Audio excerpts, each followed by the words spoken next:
और इस बीच बड़ी खबर आ रही है। सेना ने ये औपचारिक रूप से बता दिया है कि 17 जवान शहीद हो गए हैं। 17 जवान इस हमले में शहीद हो गए हैं। नीरज राजपूत एबीपी न्यूज संवाददाता और जानकारी के साथ जुड़ गए। नीरज, बहुत बड़ी क्षति, 17 जवान शहीद हो गए हैं। बिल्कुल ज्योति, आपने ठीक कहा है। आर्मी ने साफ तौर से ये आधिकारिक बयान जारी किया है और उसमें कहा गया है कि जो टेररिस्ट अटैक हुआ था जो उरी कैंप में, उसमें 17 जो जवान हैं वो शहीद हुए हैं और जो 4 टेररिस्ट हैं जो घुसे थे कैंप में, फिदाइन टेररिस्ट, उनको चारों को भी मार दिया गया है।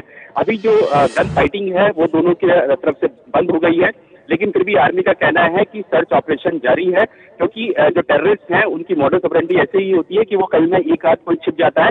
इसलिए उन्होंने कहा है कि जो पूरा सर्च ऑपरेशन पूरे कैंप की चल रही है। सुबह 5 और 5:30 बजे के बीच में ये अटैक हुआ था और करीब जी बिल्कुल बड़ी खबर नीरज आप दे रहे हैं। 17 जवान शहीद हो गए हैं। अजय बासु भी हमारे साथ जुड़ गए हैं सीधे जम्मू कश्मीर से। अजय, आसिफ कुरैशी मौजूद है। आसिफ, 17 जवान शहीद हो गए हैं। सेना की तरफ से ये कंफर्मेशन दे दी गई है। अभी भी जो एक आतंकी छिपे होने की खबर आ रही थी, उसके बारे में क्या जानकारी? बिल्कुल, देखिए हम बिल्कुल उरी में 12 ब्रिगेड के हेडक्वार्टर के बाहर खड़े हैं और लेकिन पिछले 1 घंटे से यहाँ पे गोलीबारी नहीं हो रही है। आपसे थोड़ी देर पहले जो है फायर ब्रिगेड की गाड़ियों को अंदर जाने दिया गया है और उस आग को बुझाने की कोशिश हो रही है जो यहाँ पे बैरक्स में लगी थी। इसके साथ ही जो नॉर्दर्न कमांड की तरफ से अब पुष्टि हो गई है कि 17 जवान इसमें मारे गए हैं, जबकि 4 मिलिटेंट्स के मारे जाने की भी खबर है। हालांकि मिलिटेंट की डेड बॉडी अभी तक नहीं मिली है, इस बात की भी जानकारी हमें सेना की तरफ से दी गई है। जबकि एक मिलिटेंट के बारे में बताया जा रहा है कि वो अब भी अंदर मौजूद है, जिसके खिलाफ तलाशी अभियान यहाँ पे जारी है। हालांकि पिछले 1 घंटे से यहाँ पे गोलीबारी बिल्कुल भी सुनाई नहीं दे रही है, जिससे यही अंदाजा लग रहा है कि जो तलाशी अभियान वो चल रहा है और मिलिटेंट की तरफ से भी कोई गोलीबारी नहीं हो रही है। जी, और जो 4 आतंकी मारे गए हैं उनमें से क्या सबकी लाश मिल गई है? जी नहीं, सेना की तरफ से जो जानकारी आपसे थोड़ी देर पहले हमको दी गई उसमें यही कहा गया है कि उस बैरक को उड़ा दिया गया बारूद से जिसमें मिलिटेंट से छुपे होने की खबर थी, जिसके बाद से फायरिंग रुक गई है। लेकिन अभी तक डेड बॉडी रिकवर नहीं हुई है और आग बुझाने के काम खत्म होने के बाद यहाँ से जो मलबा है वो हटा दिया जाएगा। उसके बाद ही लाशों को ढूंढने की का काम जो है वो शुरू हो जाएगा, लेकिन अभी तक डेड बॉडी नहीं मिली है कोई। जी, इस वक्त की बड़ी खबर आपको बता दें, उरी सेक्टर में सेना मुख्यालय पर हमला और 17 जवान शहीद हो गए हैं। 4 आतंकियों को मार गिराया गया है, लेकिन बड़ी खबर यह है कि 17 जवान शहीद हो गए हैं और सेना की तरफ से भी औपचारिक रूप से ये जानकारी दी गई है कि इस हमले में 17 जवान शहीद हो गए हैं। बताया यह जा रहा है कि 4 आतंकी मारे गए हैं। अभी भी जो एक आतंकी है वो छिपा हुआ है उरी सेक्टर में जो सेना मुख्यालय है। अभी वहां पर तलाशी अभियान चलाया जा रहा है और ये धुएं का गुबार आप देख रहे हैं। बैरक्स में आग लगी हुई है। अभी जो पहली कोशिश है, फायर ब्रिगेड अंदर मौजूद है। फायर ब्रिगेड के फायर इंजन जो कोशिश कर रहे हैं इस आग को बुझाने की। और इस बीच खबर ये मिल रही है कि मारे गए 4 आतंकी पाकिस्तान से थे। बड़ी खबर, मारे गए 4 आतंकी पाकिस्तान से थे, ये बड़ी खबर आ रही है। और 4 आतंकी मारे गए हैं, लेकिन अभी तक इनकी लाशें नहीं मिली है, डेड बॉडी नहीं मिली है। और सबसे बड़ी बात यह है कि अभी भी एक आतंकी मारा गया। आशीष कुमार सिंह एबीपी न्यूज संवाददाता और जानकारी के साथ जुड़ गए हैं। आसिफ, ये कहां से जानकारी आ रही है कि 4 आतंकी पाकिस्तान से थे? देखिए ज्योति, ये सरकार के उच्च सूत्रों ने हमें कंफर्म किया है कि इंटरसेप्ट्स और जो जानकारी अभी तक मिली है उसके आधार पर ये पुष्ट हो चुका है कि 4 आतंकी जो आए हैं ये अटैक करने के लिए आए थे, ये 4 पाकिस्तानी नेशनल्स थे। ऐसा नहीं था कि इन्हें साउथ कश्मीर से रिक्रूट करके ले जाके ट्रेन करके वापस भारत में भेजा गया अटैक करने के लिए। ये 4 आतंकी पाकिस्तानी नेशनल्स थे और अभी तक की जानकारी के मुताबिक इन 4 का ताल्लुक लश्कर ए तैयबा से था, यानी कि लश्कर ए तैयबा ने ही संभवतः इस अटैक को कैरी आउट किया है, जिसको कुछ देर में सर्टन कर लिया जाएगा। लेकिन कम से कम इतनी पुष्टि हो चुकी है कि चारों जो आतंकी थे ये पाकिस्तान के रहने वाले थे, पाकिस्तानी नागरिक थे।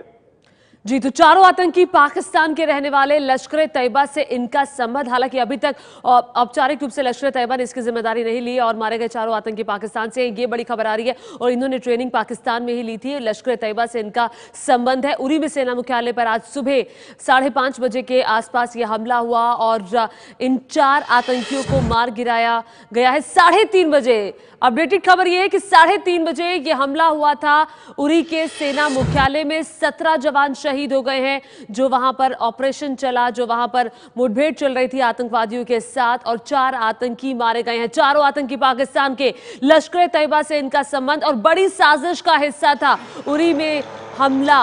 और बड़ी खबर इस वक्त ये है कि उरी के हमले में सेना के 17 जवान शहीद हो गए हैं। बहुत बड़ी क्षति भारत के लिए। 17 जवान शहीद हो गए हैं उरी सेक्टर में जो हमला हुआ सेना मुख्यालय में, और अभी भी एक आतंकी के छिपे होने की आशंका जाहिर की जा रही है। अभी एक आतंकी अंदर सेना के मुख्यालय में छिपा हुआ है। कोशिशें लगातार जारी है कि उस एक आतंकी को किसी भी तरीके से ढूंढ निकाला जाए। और ये तस्वीरें आप उरी के सेना मुख्यालय की देख रहे हैं, जहां पर पूरी अफरा तफरी मची हुई है। और सबसे पहले कोशिश सेना की यही है कि तलाशी अभियान के जरिए जो एक आतंकी छिपा हुआ है, हालांकि पिछले 1 घंटे से बताया यह जा रहा है कि वहां पर किसी फायरिंग की आवाज नहीं सुनी गई है।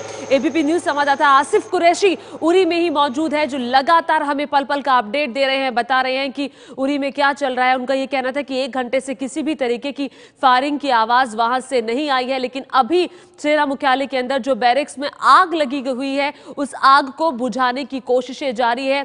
हेलीकॉप्टर के जरिए भी लगातार निगरानी रखी जा रही है कि कहीं कोई गतिविधि तो नहीं हो रही। इस पूरे इलाके को कॉर्डन ऑफ कर लिया गया है।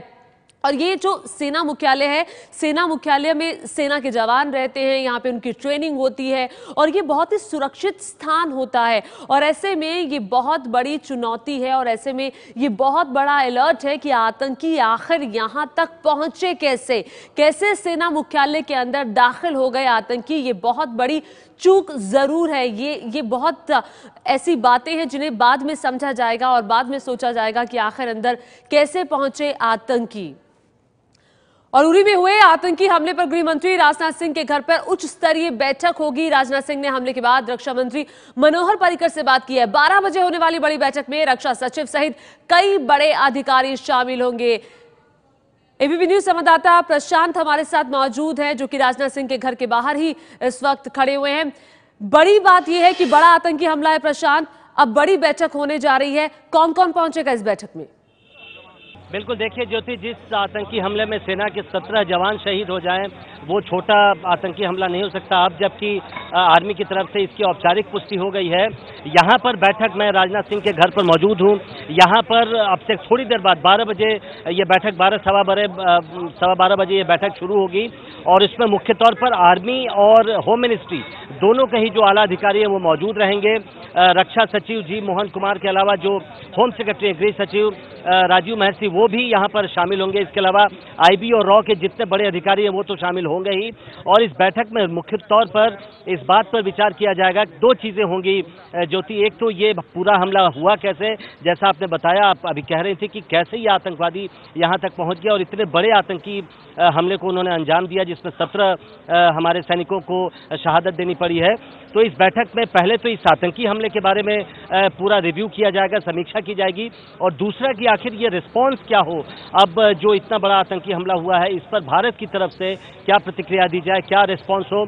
क्योंकि मैं बता दूं, रक्षा मंत्री मनोहर पर्रिकर जो कुछ देर पहले गोवा में थे, वो 2 बजे यहाँ पहुंचेंगे। उन्होंने भी एक बैठक शाम को 4 बजे आर्मी के जितने आला अधिकारी हैं उनके साथ बुलाई है। तो 2 बैठकें, महत्वपूर्ण बैठकें आज दिल्ली में हो रही है। अब से कुछ देर बाद राजनाथ सिंह के घर पर ये बैठक होगी, जिसमें सेना, आर्मी और जो गृह मंत्रालय के आला अधिकारी है वो शामिल होंगे। और शाम को रक्षा मंत्री मनोहर पर्रिकर एक बैठक लेंगे, जिसमें आर्मी के जितने बड़े अधिकारी हैं वो आखिर किस तरह से इसको रिस्पॉन्ड किया जाए, इसको कैसे इस चुनौती को का जवाब दिया जाए, इस पर इसकी पूरी समीक्षा की जाएगी और इस पर विचार किया जाएगा। बिल्कुल, ये तस्वीरें आप देख रहे हैं राजनाथ सिंह के घर की है, यहीं पर ही बैठक होने वाली है। 12:15 बजे प्रशांत बता रहे हैं कि ये बैठक होगी। और इस वक्त हमारे साथ डिफेंस एक्सपर्ट टीएस टीकू भी मौजूद है। टीएस टीकू जी, आपको क्या लगता है, इस तरह के जो बार बार हमले हो रहे हैं ये आखिर क्यों हो रहे हैं, और इस बार तो सेना मुख्यालय को सीधे निशाने पर लिया गया? देखिए, ऐसा है, इसको आप कुछ दिन पहले सैयद सलाउद्दीन ने, जो जिहाद काउंसिल के हेड हैं, जो पाकिस्तान ऑक्युपाइड कश्मीर में रह रहे हैं, उन्होंने बिल्कुल स्पष्ट लफ्ज़ों में कहा था कि अगले कुछ महीनों में हम आर्मी को टारगेट करेंगे और हम अपने सुसाइड मिशन में आर्मी को ज़्यादा से ज़्यादा नुकसान पहुंचाएंगे कश्मीर वैली के अंदर। तो इसको इसी परिप्रेक्ष्य में देखना चाहिए। 12 ब्रिगेड जो है उरी में डिप्लॉयड है, कई सालों से डिप्लॉयड है, और ये बिल्कुल लाइन ऑफ कंट्रोल के काफ़ी नज़दीक है, हिंटरलैंड में नहीं है, बिल्कुल लाइन ऑफ कंट्रोल के काफ़ी नज़दीक से नज़दीक पर हैं। और जैसा आपने टेरेन वहाँ का देखा है, ग्राउंड देखा है, वहाँ पर जंगल का इलाका है, पहाड़ी इलाका है, तो इन्फिल्ट्रेशन के अगर आप 100 अटेम्प्ट करेंगे और 100 अटेम्प्ट में से 99 फेल होंगे और एक आधा सक्सेसफुल हो जाएगा, तो उसमें 4, 5, 6 आतंकवादियों का अंदर घुसना बहुत स्वाभाविक बात है। तो ये ज़रूर है कि लश्कर तोयबा के काडर्स हैं, जो आपने कंफर्म किया अभी, और ये लश्कर तोयबा के जो काडर्स हैं, ये मुझे नहीं लगता कि ये आज रात को ही आए हैं वहाँ पर। ये मेरे ख्याल से कुछ दिनों से वहाँ रहे होंगे, इन्होंने रिकॉनेसेंस किया होगा।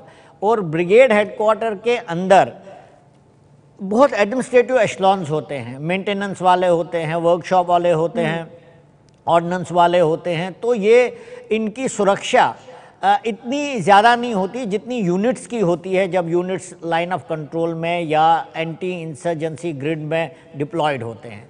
तो इनके ऊपर हमला करना काफ़ी आसान होता है, खासकर जब आप चोरी छुपे आकर किसी न किसी तरीके से आप पेरीमीटर के अंदर आपने जगह बना ली अपनी। आपको एक बात का ध्यान देना चाहिए कि ब्रिगेड हेडक्वार्टर के अंदर जो काफ़ी सारे एडमिनिस्ट्रेटिव एशलॉन्स होते हैं, उसमें काफ़ी सारे सिविलियंस भी काम करते हैं, जो एडमिनिस्ट्रेशन में मदद करते हैं। आर्मी हेडक्वार्टर्स जितने भी ब्रिगेड हेडक्वार्टर या डिवीजनल हेडक्वार्टर हो, और पोर्टर्स वगैरह भी। तो हो सकता है कि इन परिस्थितियों का फ़ायदा उठाकर ये लश्कर तोयबा के मिलिटेंट जो हैं, उन्होंने पेरीमीटर के अंदर घुसकर कुछ दिन वहाँ पर, एक आधा दिन वहाँ बिताकर पूरा रिकॉनेसेंस किया होगा।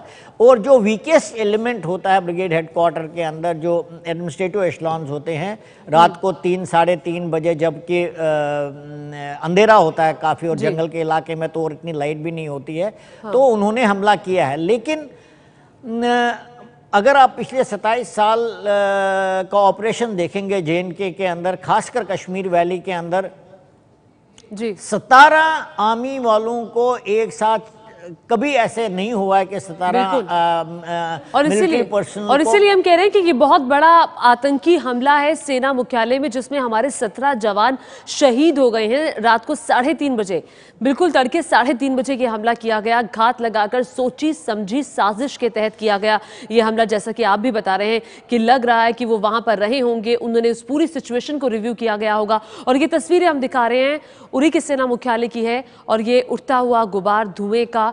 और आपको बता दें, उरी हमले पर सेना का बयान आया है। सेना प्रमुख ने कहा है कि आज तड़के सुबह भारी हथियारों से लैस आतंकियों ने उरी में सेना के कैंप पर हमला किया। जवाबी कार्रवाई में 4 आतंकी मारे गए हैं। तलाशी अभियान अभी भी चल रहा है। सेना के कैंप पर बड़ी संख्या में सेना के जवान मौजूद थे। कैंप में जवानों के रहने के लिए टेंट और जो दूसरा सामान था, टेंट और अस्थायी रिहाइश थी। आतंकियों ने हमला किया तो इन टेंट में आग लग गई, जिससे बड़ा नुकसान हुआ है।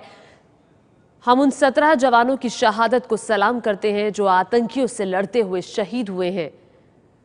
तो सेना प्रमुख का यह बयान आया है उरी हमले पर। 17 जवानों की शहादत को सलाम करते हैं, ये कहा गया है। उस वक्त की बड़ी खबर आपको बता दें, उरी के सेना मुख्यालय में हुए हमले में 17 जवान शहीद हो गए हैं। बड़ी खबर आ रही है, प्रधानमंत्री नरेंद्र मोदी ने रक्षा मंत्री और सेना प्रमुख दलबीर सिंह सुहाग को श्रीनगर जाने के लिए कहा है। बड़ी खबर आ रही है, श्रीनगर जाने के लिए कहा है रक्षा मंत्री और सेना प्रमुख को प्रधानमंत्री नरेंद्र मोदी ने। राजन सिंह एबीपी न्यूज संवाददाता और जानकारी के साथ जुड़ गए हैं। राजन, क्या हालचाल है? देखिए, ये बड़ा हमला था जिसमें 17 जवान शहीद हुए हैं, और निश्चित तौर पर सरकार के लिए एक बड़ी चिंता की बात है। और यही वजह है कि जब प्रधानमंत्री को इस पूरी घटनाक्रम की जानकारी दी गई, उसके बाद उन्होंने तत्काल रक्षा मंत्री मनोहर पर्रिकर और सेना प्रमुख को जम्मू कश्मीर रवाना होने के लिए कहा है। और वहां जाकर सबसे पहले सुरक्षा हालात की समीक्षा की जाएगी, और जिस तरीके से आर्मी कैंप्स की सुरक्षा सवालों के घेरे में है, तो निश्चित तौर पर उस पर रिव्यू किया जाएगा कि किस तरीके से ब्रिगेड हेडक्वार्टर हो या फिर आर्मी कैंप हो, उसकी सुरक्षा को चाक चौबंद किया जाए। और साथ ही इस बात पर भी रणनीति बनाई जाएगी कि आतंकियों के खिलाफ सेना एक बड़ा अभियान किस तरीके से छेड़े। जिस तरीके से आतंकियों ने घुसपैठ करने में न सिर्फ कामयाबी हासिल की है LOC के जरिए, बल्कि वहां पर हमले को अंजाम दिया है। तो अब वहां पर रणनीति बनाई जाएगी कि किस तरीके से आतंकियों। तो बिल्कुल सुरक्षा की समीक्षा करेंगे रक्षा मंत्री और सेना प्रमुख। प्रधानमंत्री ने इन दोनों को ही जम्मू कश्मीर जाने के लिए कहा है। और इस बड़ी खबर पर एबीपी न्यूज की नजर लगातार बनी हुई है। उरी हमले में सेना के 17 जवान शहीद हो गए हैं, 4 आतंकियों को मार गिराया गया।